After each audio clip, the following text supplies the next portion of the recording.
Okay, well, today what we're going to be talking about is on this Science Simplified episode, what we're going to be talking about is how CRISPR adaptive immune systems function inside a bacteria. So, for those that are not molecular biologists or scientists, this Science Simplified episode is all about the adaptive immune system's function and how CRISPR-Cas systems actually work. And in graduate school, I attended a molecular biology talk on genetics. It was a lunchtime talk, seminar series, and I had my lunch. I had some free time, and I thought, gosh, this sounds really interesting. So what I did was I went to this talk, and not only did this talk fascinate me by and how I was in complete awe with how far we've come with genetic mapping and problem solving of complex diseases. Simply said, in 2012, I knew then this was the beginning of solving many problems. And this talk really excited me then. And I was fortunate to see and attend a Dr. Dudna's talk, just an hour talk. And she was talking mostly in the room was probably students, a few professors. She had a lab then at UCSF and continues to be a professor at UC Berkeley, but she was coming across the bay because UC Berkeley isn't a medical university. It's more of a computer business school kind of type of university, but she was a hired professor there and was teaching there, but she was coming to UCSF and working in the labs with some research scientists there. And in the early 2000s, there was this work being done in 5 laboratories who started to really investigate these CRISPR systems, if they were really functioning to protect bacteria from viruses. So this is naturally occurring in a bacterium. And what we're looking at currently is a drawing of a bacterial cell that is being infected by a virus.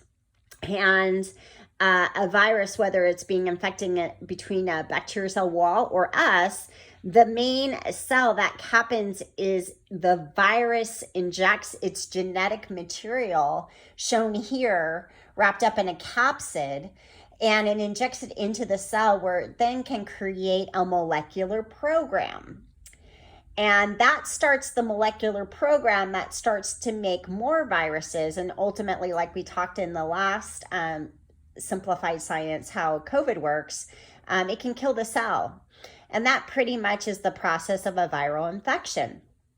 Well, in the bacteria, if there's a CRISPR system that is encoded in the DNA in this bacteria, the virus can inject part of the DNA known as the CRISPR locus. And this provides a molecular memory of infection that over time grows larger and larger, that keeps the molecular recording of a recording of the virus and allows the cell to protect itself.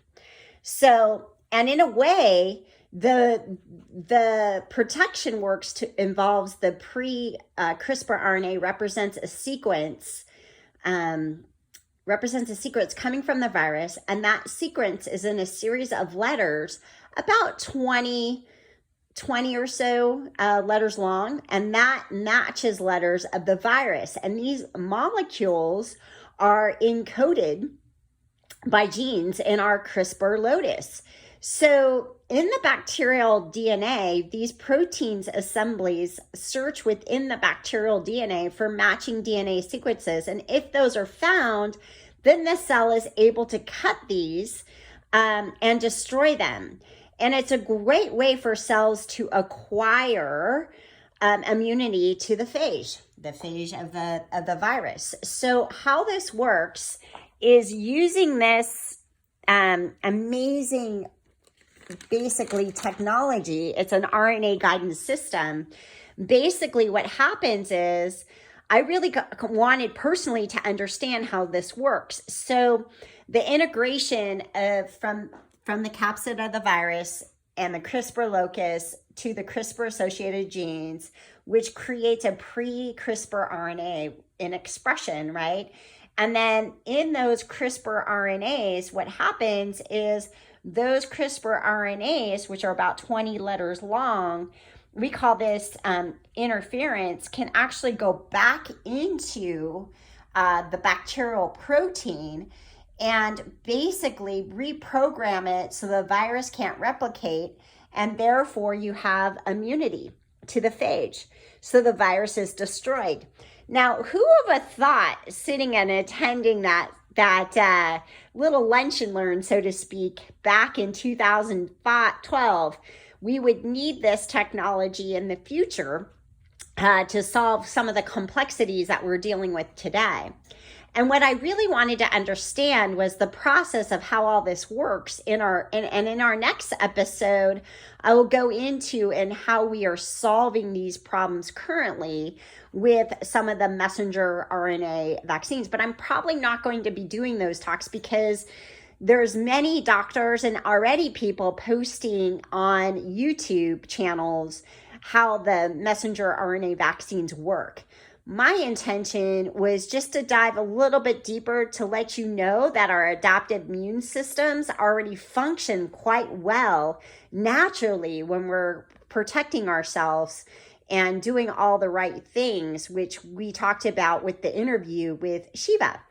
Shiva Baum went into that interview. So now to conclude, it's always important, right, to be intelligent and prevent any virus from entering our cells through proper mindfulness, being aware of our bodies and how our bodies are functioning on a daily basis. And that's going inward.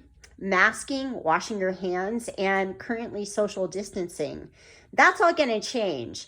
And what we do know now is we'll be able to prevent this altogether with the data we already have. And that is really, we're very grateful for the CRISPR-Cas9 systems with their normal, just adaptive viral immunity. And I wanted to thank Dr. Dudna as just a grad student back in 2012. I was so fascinated back then. And now to see how this is working to solve problems, to me, it's science mastery.